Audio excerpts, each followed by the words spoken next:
Welcome to our second lecture on mutual funds, investments for the masses. And in this presentation, we're going to tackle fees, share classes, expenses. We all know we're being charged for our mutual fund services. Many of us don't understand how it works. And so, dear students, as rising investment gurus, you're going to understand how it works. And you're going to be able to explain it to your family members and friends, and most importantly, your colleagues when that big jerk with the three-piece $1,000 suit and the $200 haircut and $5,000 on his wristwatch, is telling you how wonderful their 403b, their 457, their 401k is, and you're going to sniff out how they're overcharging you and your fellow colleagues, and they're going to be so impressed, and they're going to ask you, where did you learn all this then? And you're going to tell them Business 123, Introduction to Investments at Southwestern Community College, right? Okay, cool. Let's get started on slide number 21. All mutual funds have what are called annual operating expenses. Now, with a bit of a disclaimer, there's one company at least, we'll see if others follow suit, that's actually has a few mutual funds that have no annual operating expenses. It's called a loss leader for those of you who are into marketing and business. They want you to sign up for other services, and they'll give you the one for free. The management fees are typically the highest amount, the largest amount, anywhere from 0.25% to 2%. It's based on the fund's asset value, the assets under management.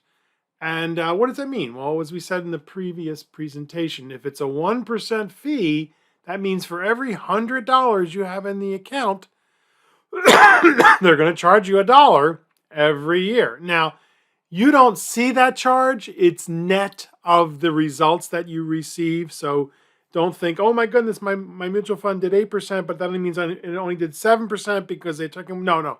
Before they publish the amount that they earned the year before, or their current whatever earnings, they've already taken out the asset fee. The 12B1 fees, what a great name, right? 12B1 fees are annual fees to defray advertising, servicing, and distribution costs of the fund. Huh? Well, because of the Investment Company Act of 1940, mutual funds are required to tell you what they're paying and what they're charging you for advertising, servicing, distribution. Right. Does Coca-Cola tell you? Do they tell you how much of every soft drink you drink is being used to pay for those Super Bowl ads? No, they don't have to. Banks don't have to show you what they're charging you. Life insurance companies don't have to do it, but mutual funds do. And we'll see, this is where some mutual funds have snuck in some charges. Accounting and other expenses. Now, this is everything other than the marketing and the management fees, the lights, the rent, the website, all the other things that have to be done to keep the mutual fund up and running. Now, we put a little line here because some mutual funds have a trustee fee. Roth IRAs, simple IRAs, traditional IRAs, and some, depending on the type, the way the employer-sponsored plan was created, simple IRAs, 401ks, and the like, have a trustee fee, which is typically $10 a year, up to, I've seen it as high as $35 a year. You can, and the older companies, the old-fashioned companies, allow you to pay that with a check outside of the retirement account.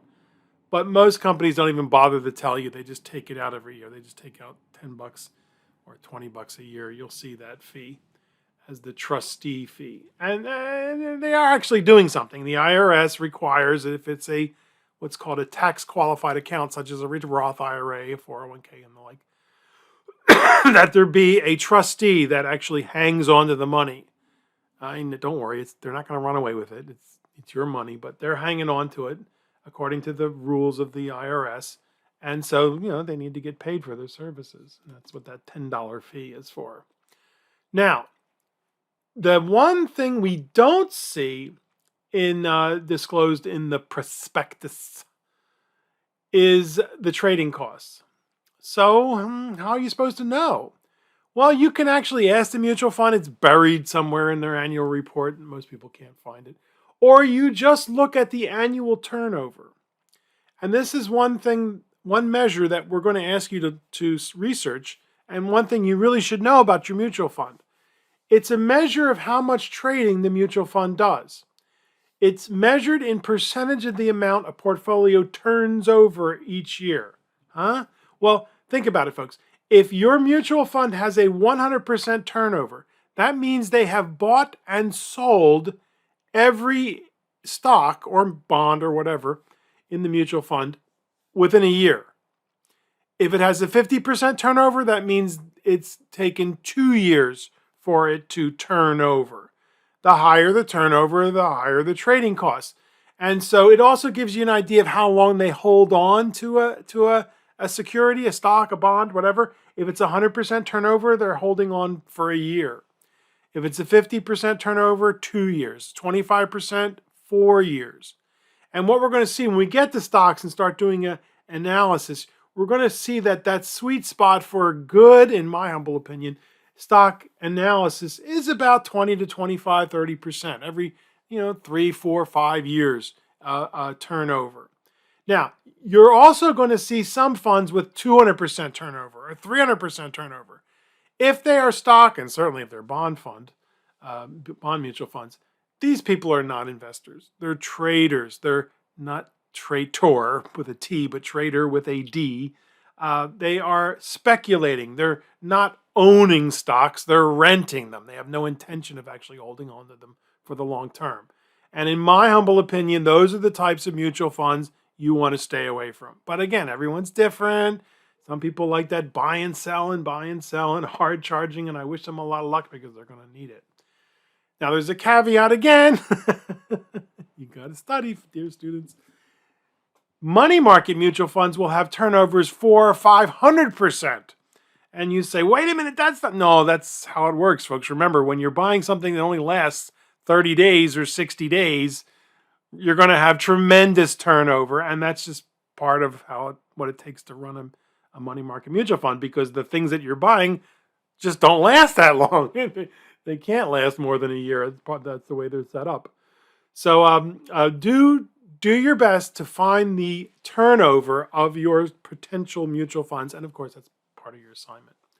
Slide 23. Now, the eternal debate. Should you purchase a load fund or a no-load fund? Well, before no-load funds became in existence, you had to go to a broker and buy your mutual fund through the brokerage firm, because that's how it worked. And we're talking before 1960s or so. And that was used to compensate the financial representative, along with the fund distributor and, of course, the company that the financial representative worked for. But, competition is good. And some companies said, well, we're going to bypass the brokerage firms. We're going to go directly to the public and sell our mutual funds through our 800 numbers and then eventually websites and the like.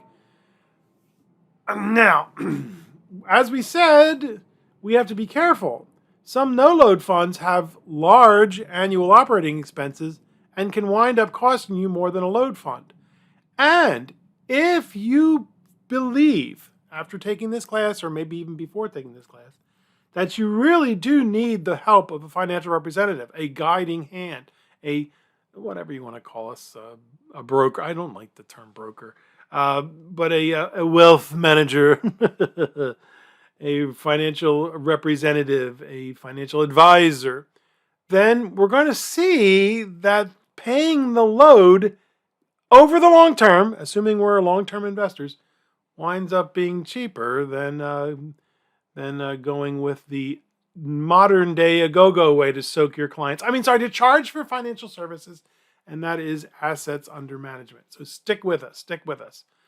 So if you are, of course, though, determined that you're going to choose your own mutual funds, especially after taking this class and you see that you want something tried and true and something that's been around for decades and done well in good times and bad times and focuses on high quality, long-term oriented, prudent investing, then yeah, why pay a commission when you don't need to? And there are many good no-load funds, there are many good load funds, and vice versa. So let's take a look at the types of load funds. Traditionally, the oldest and still around type of load fund was a front-end load. Typically called Class A, but oh my goodness, wait till you see all the different classes there are.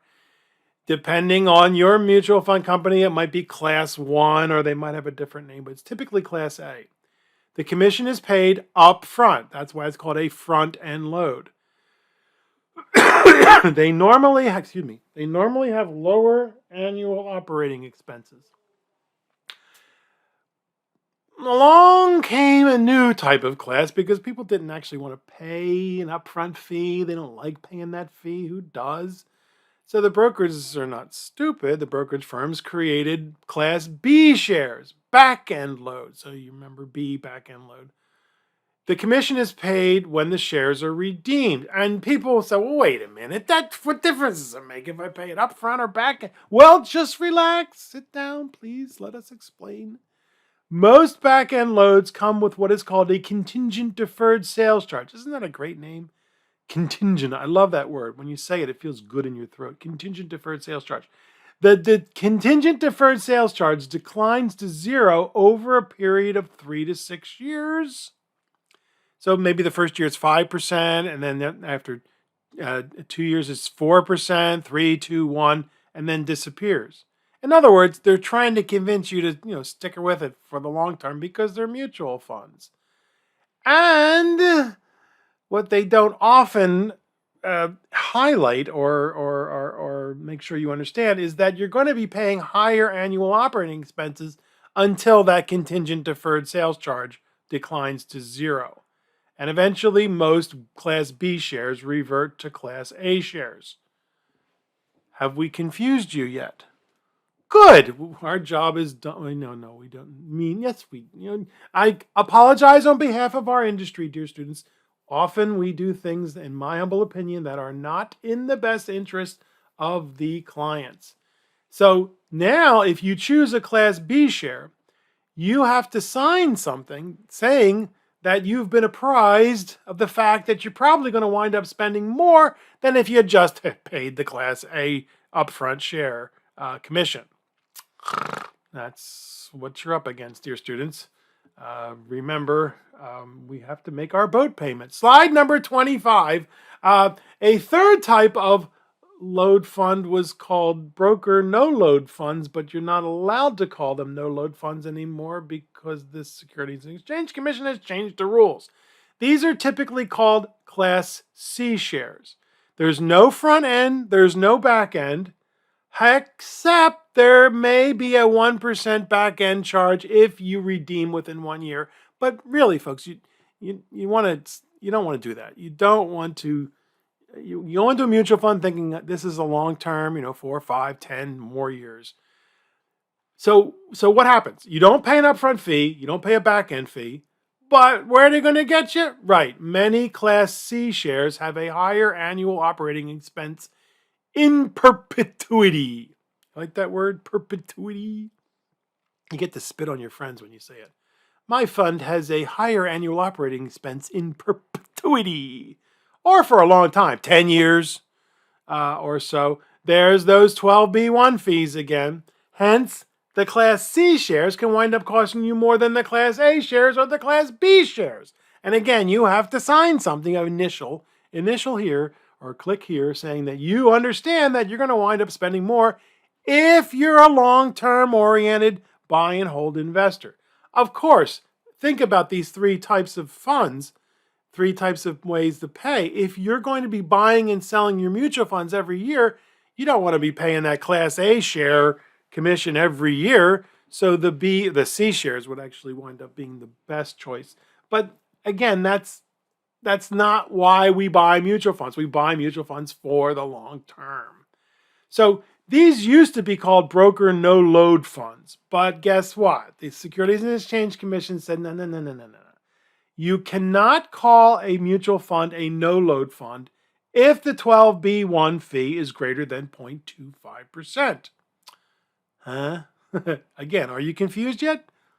We've done our job. So now Class C shares are not allowed to be called broker no load funds.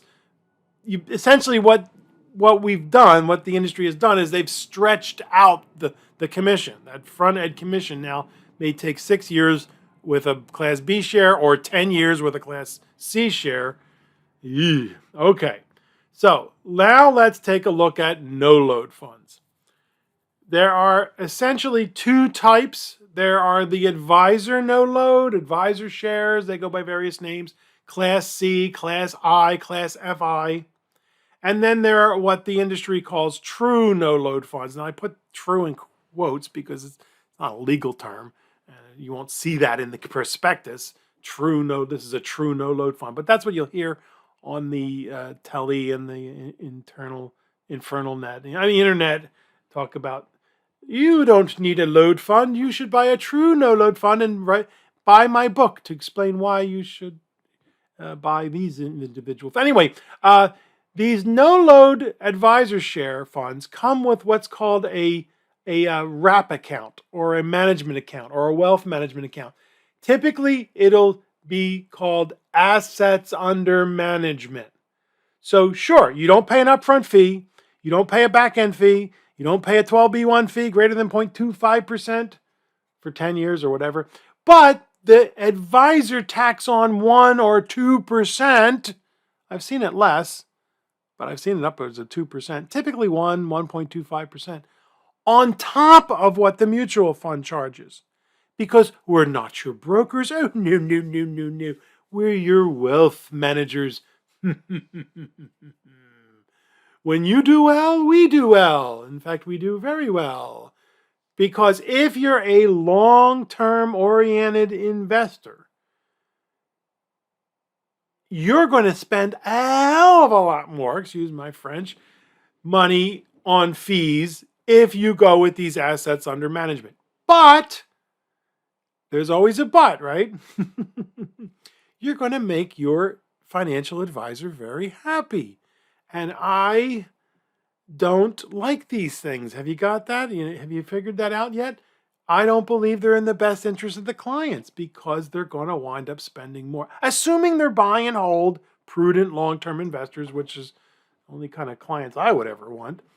And we were in this seminar. This was about 10, 12 years ago when there was still some, argument about whether we should go with these assets under management, wrap account, wealth management fees, whatever, or stick with the commission-based. And I'm in the old school camp.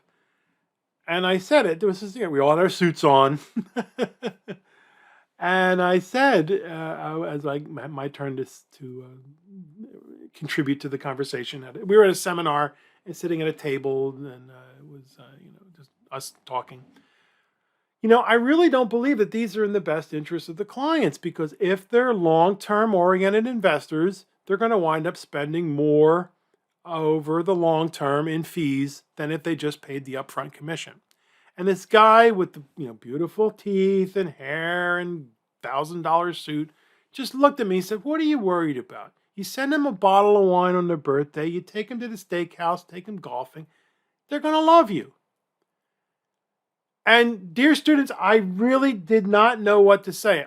I just shut my mouth. I wasn't going to argue with the guy. I said, well, that's not what I was referring to about how much they're going to love me if I treat them well. I just shut up. I didn't know what to say. So right now in my classroom, I can jump up and down and scream and holler. But when you go out there in the real world and you have over $500,000, because they don't even want you unless you have $500,000 to invest or $1 million or whatever, you're going to be offered a wealth management fee. And we're going to see in one of the, we get to hypothetical illustrations later on in the chapter, you're going to see that you really do wind up spending a whole lot more if you go with these wealth management accounts. Now, I've seen some that are, you don't get personalized service, but they're kind of like robo-advisor things that have been less than 1%. So there's some bargains, if you will. But still, you're going to see that you're going to wind up spending more. So now, you've taken our class. You believe you can choose your own mutual funds. You've seen the advertisements. You've been sold.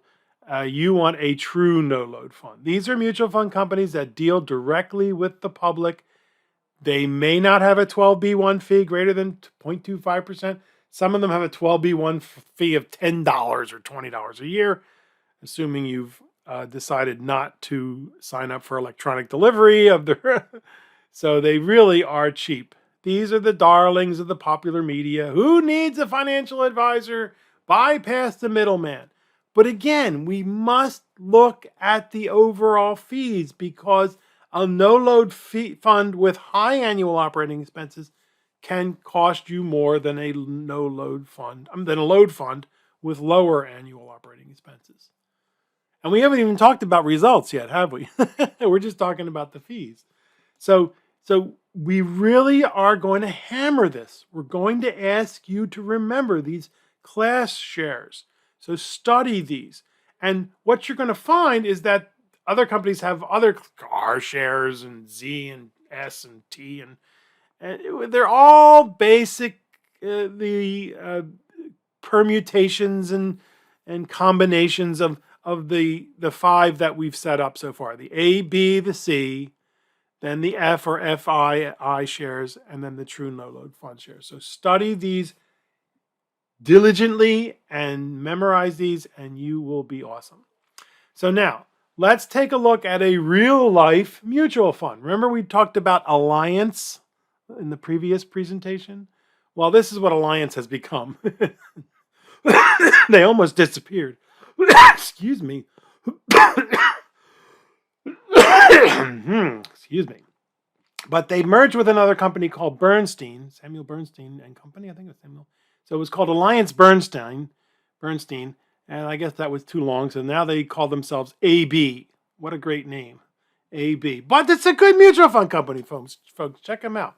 And one of their most famous and most successful funds is called the AB Large Cap Growth Fund. Now, you'll notice that they have the Class A shares, right? The A shares have an upfront fee of 4.25%. So that means if you put in $100, they take $4.25. You're taking $1,000, $42.50. You put in $10,000, $425. You put in $100,000 for no. What happens is as you put in more money or the account grows, the percentage goes down. And the more money you put in, the more or your account accumulates to a certain amount, your percentage goes down until finally it disappears. Once you've put in $1 million or it's grown to $1 million, they don't charge you commission anymore. You get the funny feeling that the industry really loves wealthy people. Yes, they do. They really do. Now, all this data is for the next 9 slides, all this data is as of December 31st, 2022. Remember, the industry changes over time. So currently, they're charging you 2.25% for the upfront fee. The management fees across the board, notice, are all the same. So the people in the top hats get paid the same amount no matter what share classes you buy. 4.48%. So that's 48 cents for every $100 that you put in the fund. Sound like a lot of money? Well, actually, if they're doing a good job, folks, and to run a mutual fund now, to do it well, in my humble opinion, is very expensive because the world is global, as we discussed in the first chapter. You need people all around the world speaking many different languages, knocking on doors of companies everywhere they are, and their competitors, and their suppliers, and their customers. It's an expensive operation. Notice that they have the 12B1 fee of 0.25% used to defray distribution, advertising, servicing, marketing of the fund. And then the other expenses, keeping the lights on, and like 83 is 10 cents. So the total is 83 cents. So every year they will charge you 83 cents for every $100 that's in the account. Notice that they used to have Class B shares, but they've gotten rid of them. Class B shares, for various reasons, which we won't get into, got a very bad name, mostly because unscrupulous brokers would get their clients to sell their B shares after a couple of years and buy new B shares, generating another commission for them, but they would tell their clients, well, you're not getting charged a commission to buy a new one. No, you're getting charged a commission to leave the old one. And so they're no longer available. The Class B shares are now closed to new investors. So if you have them, you get to keep them until they turn into A shares. But if not, boom, you don't get to buy them anymore. But notice what they did. No upfront fee, a 4% maximum contingent deferred sales charge. So if you took it out the first year, it was 4%, next year 3%, third year 2%, fourth year 1%, and after 5 years, after the fifth year, you don't pay a back-end fee. But notice the management fee, and then what did they do? You see what they did? They moved the 12B1 fee from 25 cents up to $1. And then the other expenses, 0.16, so $1.64. Right, double what you paid with the A shares. So if you're keeping track, if you're doing a little mental arithmetic, you probably see that, yes, I'm going to wind up spending more if I go with the B shares, even if I hold on to them until I don't have to pay any back-end fee. So, you don't want the A shares, you don't want the B shares, and your broker says, no problem, you can't have the B shares. We have the C shares for you, no upfront fee. There's a 1% fee if you take the money out within a year, but you're not going to do that, right, Mr. and Mrs. John Q. Investing Public? You're going to hold on to your shares? Yes, of course, Ms. Broker, we're going to hold on to them. And so again, the management company gets the same 48 cents. There's the 12B1 fee, which I think with Alliance stays with you for 10 years. I think I got to go back and look that up. Other expenses, 10 cents, so $1.58. Not quite as bad as the B shares, but still $1.58 for every $100 you have in the account for 10 years. So you say to your broker, I don't want to pay an upfront fee. We can't get the back-end fees anymore. They're gone. We don't want to have to pay higher annual operating expenses. What can you do for me, Ms. Broker? No problem. For you, we have the advisor class, which used to be called Class F. See what you're up against? They keep changing the names of things. The advisor class has no upfront fee, no back-end fee, the same management fees. Well, those people get paid the same no matter what share classes. Look, no 12B1 fees, and then that same 10 cents for the lights and our website and all the rent and all that other stuff, janitors. 58 cents a year. So far, pretty darn good, right? What's missing out of here? Excludes the advisor's annual assets under management, wealth management fee, brokerage fee, whatever you want to call it, wrap account fee. They could charge an extra 1 or 2%. I've seen it as high as 2% a year in perpetuity. And the mutual fund company has no idea what's happening. That's done at the brokerage level. So if you choose these, you're going to fill out a bunch of paperwork, and part of it's going to say, and you acknowledge that it's been explained to you that you could wind up spending a lot more than if you just bought the A shares and been done with it. Oh, well, that's what you're up against. That's what our industry is offering you. So be careful. And if you become part of the industry, which I hope many of you will, you can say, Payano is an old school guy. He still believes in the commission model, and that's what I'm going to do. But they're going to say, no, you're not. Not at this place. You have to find your own places because we don't do that. We charge people the assets under management fee. Oh, well, that's what you're up against. Slide 28. Here's another mutual fund called the Legg Mason Value Trust.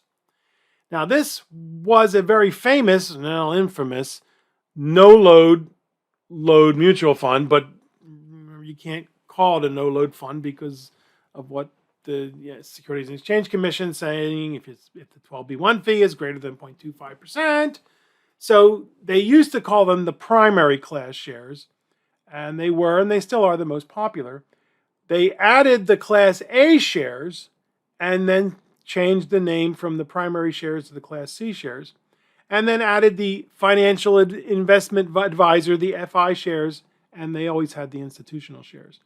They changed the name from the Legg Mason Value Trust to the ClearBridge Value Trust.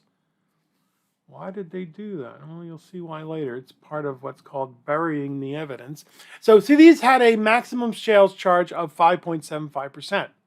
And notice the management fees were higher, 0.69%, than the Alliance AB, Large Cap Growth Fund, which was 48 cents.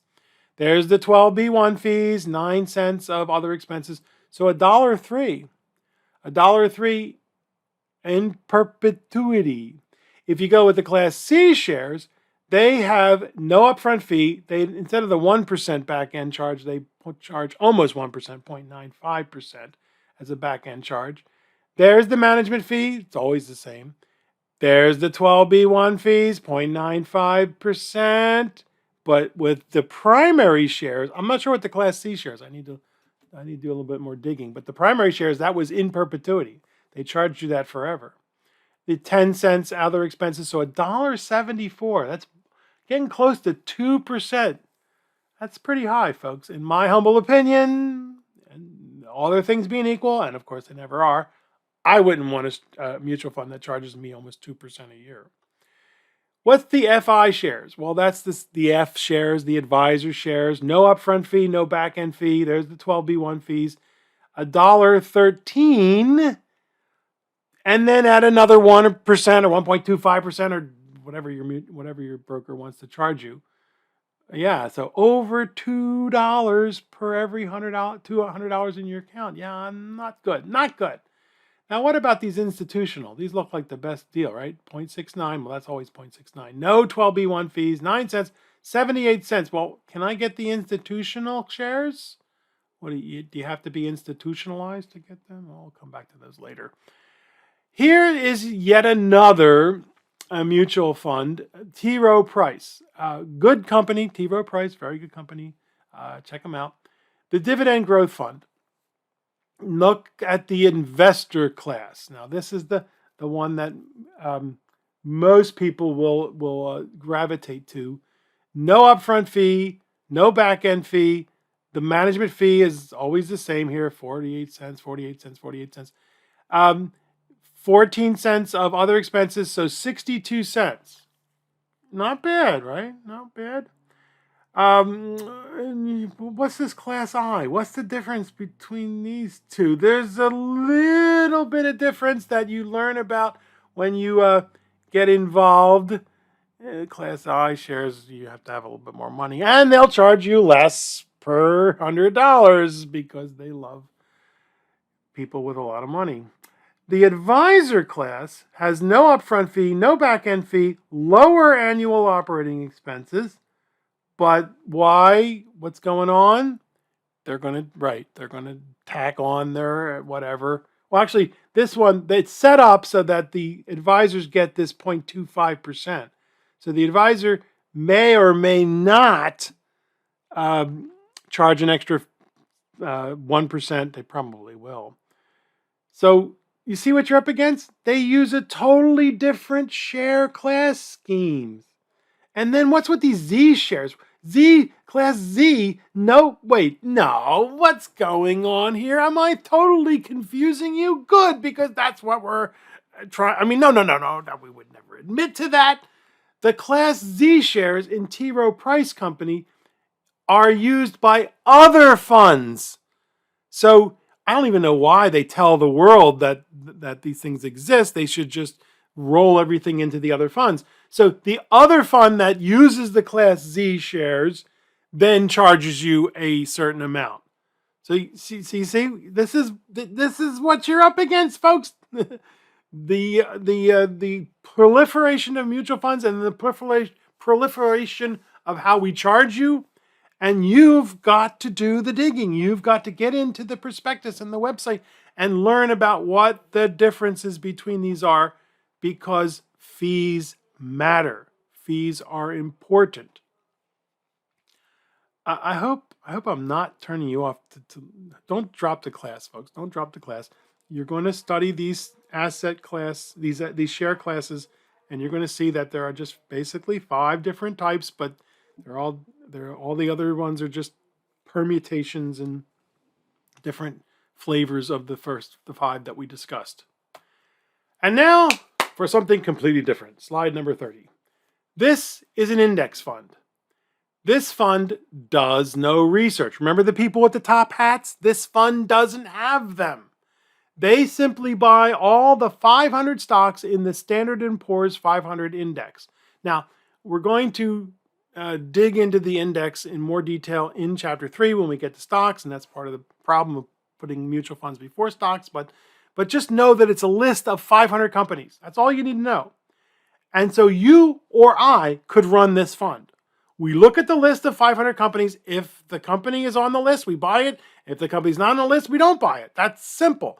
It's called passive management. And we'll discuss more about this later. Index funds are usually, but not always, true no-load mutual funds, and usually, but not always, have very low fees. This one is the newer version that people get to buy with 0.04%. And if you don't have $10,000 in the account, or if you don't enroll in electronic delivery, they're going to charge you $20 a year for 12B1 fees. And look at the other expenses. Well, it's actually not 0.00. It doesn't register. It's less than 0.00% so that it doesn't register, but I think it's 0.003 or something like that. So we have a name for this. We call it passive management. Now, why do I say usually have low fees? Because in your 401k, especially if you have an insurance company that runs it, they're going to sneak in index funds like the Vanguard 500 Index Admiral shares that have higher annual operating expenses. Why would they do this? Because they've got to make their boat payments. And that's where you come in. You're going to be in that meeting with the jerk with the beautiful teeth and hair and 3-piece suit, and they're going to be telling you how wonderful their plan is and all the wonderful things. And you're going to be looking through the brochures and the materials and say, wait a minute, what is this Gartmore? That's what it was called, Gartmore or Galtmore, I forget. And it was a 500 index fund like the Vanguard index fund, but it had 0.9%. 0.9%. Dozens of times more than this thing is charging. 4 or 5 times more than the previous version, which was 0.14%. And so I said, what is this Galtmore index fund? I mean, why don't we have Vanguard or Fidelity? And they said, and they got caught, right? They got caught. They didn't realize that Yo Boy was in the audience there. And we're coming out with another one. We realize that one's a little high. We're going to come out with another one. They did come out with another one. It was their own nationwide on your backside 500 index fund, which only had 0.6% instead of 0.14%. So that's why you need to understand this, because you're going to call them out and you're going to look like a genius. You're going to be they're going to be so proud of you. They're going to say, where did you learn how to do this? And you're going to say in business 120. Okay, I already told you that. Anyway, so this is Vanguard, right? And you've obviously heard of Vanguard. They are the world's largest mutual fund company, not the world's largest money manager. Be careful, that's BlackRock. But BlackRock is also one of the world's largest mutual fund companies. And they have made their fortune off of index funds. So what happened? Fidelity, which used to be the world's largest mutual fund company, decided if you can't beat them, join them. So they created their own 500 index fund. They used to call it the Spartan Fund, but people didn't really understand why they called it the Spartan Fund, because the Spartans were very sparse, were very abstemious, which is a fancy way of saying they were cheap. But so they just now call it the Fidelity 500 Index Fund. Look, no upfront fee, no back end fee, 1.5 cents. Okay, okay, Vanguard, we'll we'll go lower than you, like limbo. How low can you go? Since Vanguard pioneered low-fee mutual funds and was able to overtake Fidelity as the #1 mutual fund company, Fidelity responded by eliminating all sales loads, creating their own index funds, and lowering their fees below Vanguard. And as we said, a few of their index funds, I think it was 3, now it's 4, are free, meaning meaning that you can buy them and not pay any annual operating expenses. Now, of course, we've already made mention of this. It's called a loss leader. So cool. What do you think? Competition is good, right? Yeah, in this case, Fidelity is a very, very smart marketing company. So every mutual fund, along with the data we just showed you, must show you the cost on a hypothetical 5% return of $10,000. I don't know why they use that. Ask the SEC, Securities and Exchange Commission, for 1 year, 3 year, 5 years, and 10 years. So we see that with the A shares on, this is the AB Large Cap Growth Fund, we had to pay that 4.25% on $10,000. So in year number 1, the Class A shares were much more expensive. But after 3, 5 years, what's going on here? Right. It turns out that the Class A shares are cheaper than the B or the C shares. Now, it looks as though the advisor class, the Class F shares, are the best deal, right? See what it says? Excludes advisor fee. Adding the typical fee of a 1 to 2% each year could easily add an additional $1,300 to $2,600 to the total cost. Over the long term, which is the best deal? If you believe that you need the services of a financial advisor, the Class A shares, and you're long-term oriented, we have to bring that into the mix. The Class A shares are almost always going to be cheaper. But by the way, guess which shares are the most popular with brokerage firms these days? Yeah, the Class F shares, the advisor class, the FI. So here is that Legg Mason Value Trust. Again, what we see is that the Class A shares wind up being cheaper than the Class C shares. Not by much. It's got a pretty high annual operating expense, in my humble opinion. But notice the financial intermediary shares, the FI shares, wind up being cheaper, but again, it does not include the advisor's annual fee. The institutional class looks great. How do you get those? Well, for starters, are you a large pension fund, a university endowment, or a tax-exempt charity? And oh, by the way, do you have at least $1 million to invest with us? No, get out of here. Now, let's take a look at the Vanguard Index 500. Notice that the investor class is now, they're phasing that out. It used to be you had to have $100,000 to get into the Admiral class, and that's not true anymore. They'll take you with $3,000 here. So the investor class is being phased out. So everybody gets to go with the Admiral class. $4, right? That's 0.04%. And of course, the Fidelity would be $1.50 on $10,000. So the fees for passively managed index funds will almost always be less than actively managed funds. Now notice there's an asterisk here. Careful, some 401k plans, 403b plans, 457s have high fee index funds. Huh? Why? Why would they do that? Because they can, especially the insurance companies, but not just insurance companies.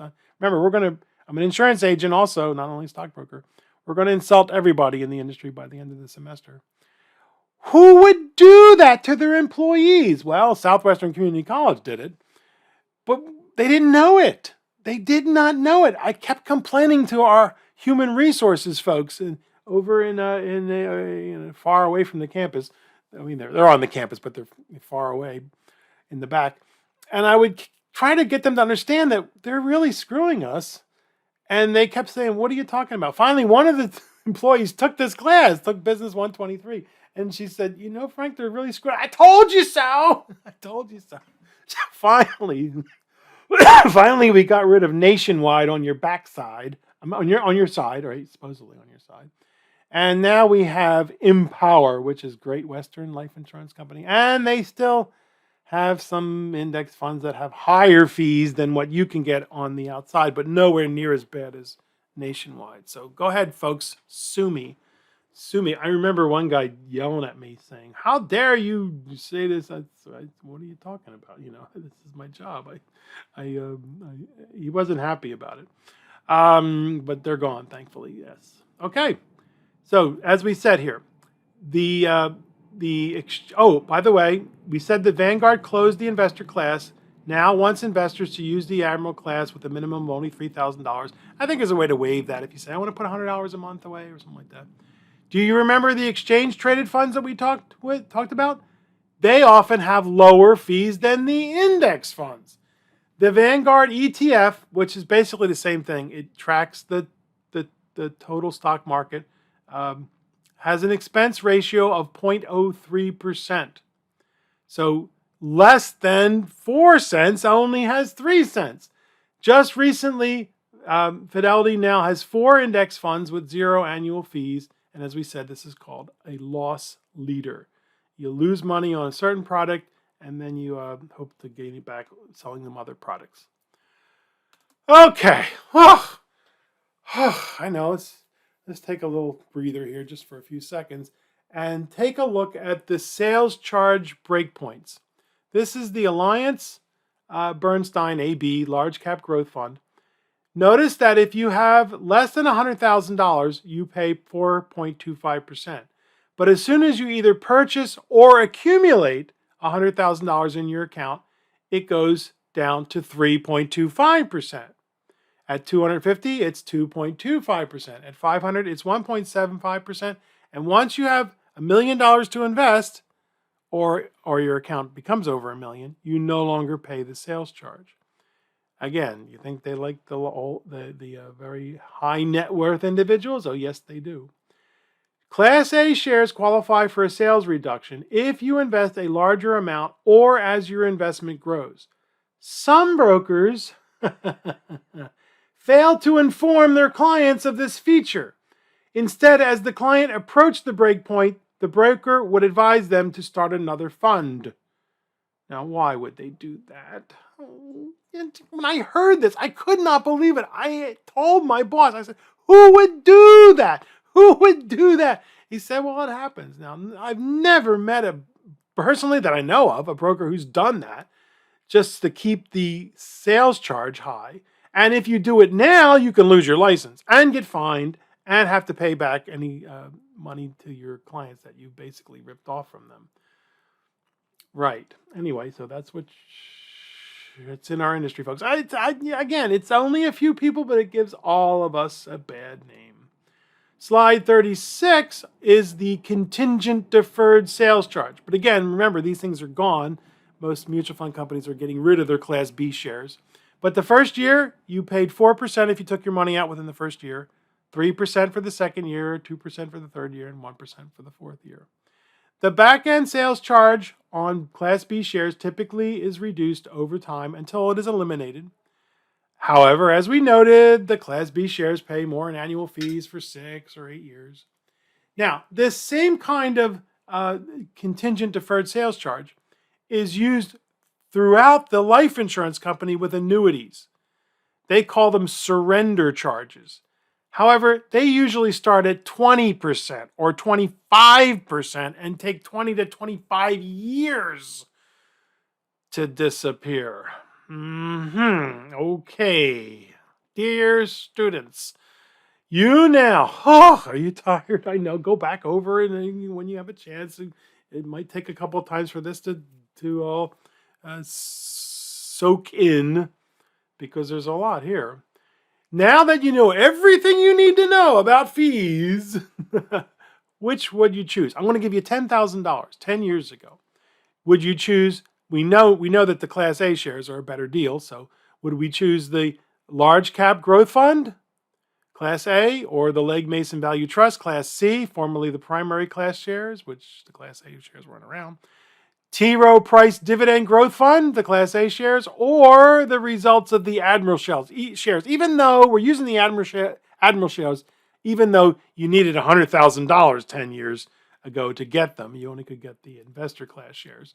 Oh, and how are they going to compare to the Standard & Poor's 500 index? So which one would you choose? Ta-da-da! Fees are important, but they certainly don't tell you the whole story. When comparing mutual funds, you must look at many attributes, not the least of which are the rates of return, preferably over long periods of time. What was unusual about the last 10 years, except for 2022, growth was the winner. Growth, and we're going to talk about growth versus value and domestic versus international versus global. Domestic growth funds just clobbered until last year. If you had seen this before the end of 2022, the end of 2021, I think it was like 46,000. Yeah, growth got clobbered last year, 47,000. But notice, the Standard & Poor's 500 over the last 10 years has done 12.5%. Now notice that the index 500 doesn't quite match it.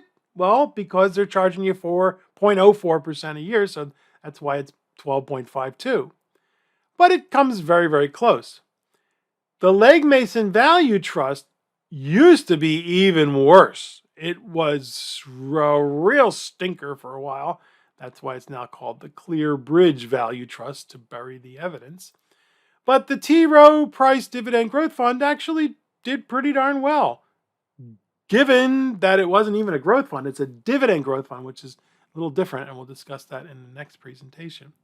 But look at the AB Large Cap Growth Fund. It shines, and it has been shining. It's actually a very good fund. Check it out. And notice that if you had gotten the net asset value and not paid the upfront fee, if in other words you had $1 million to invest, you would have actually gotten 14.79%. Right. So the takeaway, fees are important, but look at the long-term rates of return. And notice that you might do better than the index, you might do much better than the index, or you might do worse than the index if you choose an actively managed fund. If you choose a passively managed fund, you're not going to beat the index, but you should be very close, unless those jerks sneak in a high fee index fund into your 401k. So now it's time for checking for comprehension. And in the face-to-face class, we have these ABCD cards that we use. These shares do not have an upfront sales load. Instead, they assess a decreasing back-end load if you withdraw your money within 6 years. The annual operating expense is higher, courtesy of the 12B1 fees. So you hear back-end load, B shares. And they normally eventually become A shares after 6 or 8 years, so you get the lower annual operating expenses. But as we saw, they're phasing these things out. You don't see them as much anymore. These shares do not have an upfront fee and only a 1% back-end fee if redeemed within 1 year. The advisor called them no load, but you notice that the annual operating expense is higher than the other share classes. Again, courtesy of those ubiquitous, that means all around, 12B1 fees. What are these? The C shares. And they sometimes revert to the A shares or the F shares with the lower annual operating expenses after 10 years or whatever. And sometimes they don't. So you're charged an extra 12B1 fee forever. Your financial advisor tells you that these shares have no sales fee and a very low annual operating expense. She mumbles something about wealth management. These shares are the A shares, B, C, or the F or I? Yes. The correct answer is D. She also did her best not to explain to you that her brokerage firm will charge you an extra 2% each year, but they'll send you a bottle of wine on your birthday and take you to the steakhouse, and you will love them. And as we've mentioned, there are dozens of other share classes depending upon the mutual fund company, but don't worry, all of them are variations on the 5 main themes that we learned today. Upfront, A shares; back end, B shares; C shares, a higher annual operating expense for 10 years. The F shares, which don't have an upfront fee, don't have a back end fee, but charge you a wealth management fee, assets under management fee. And then the true no load fund shares. I know you're completely confused, but you need to study these because you are going to be the investment guru for your friends and family and coworkers, and you can't let them down. It is a weighty responsibility. So go back over this. Make sure you understand these shares. They're going to be on the exam. But more importantly, your friends, family, and coworkers are counting on you. Now, in our next presentation, we're going to attempt to do the unattainable, and that is get our arms around this mutual fund industry and its 12,000 different mutual funds. Just when you thought this was tough enough, right? Yeah, well, you're going to study and you're going to do well, and we're proud of you. Thank you so much for being in our class, dear students.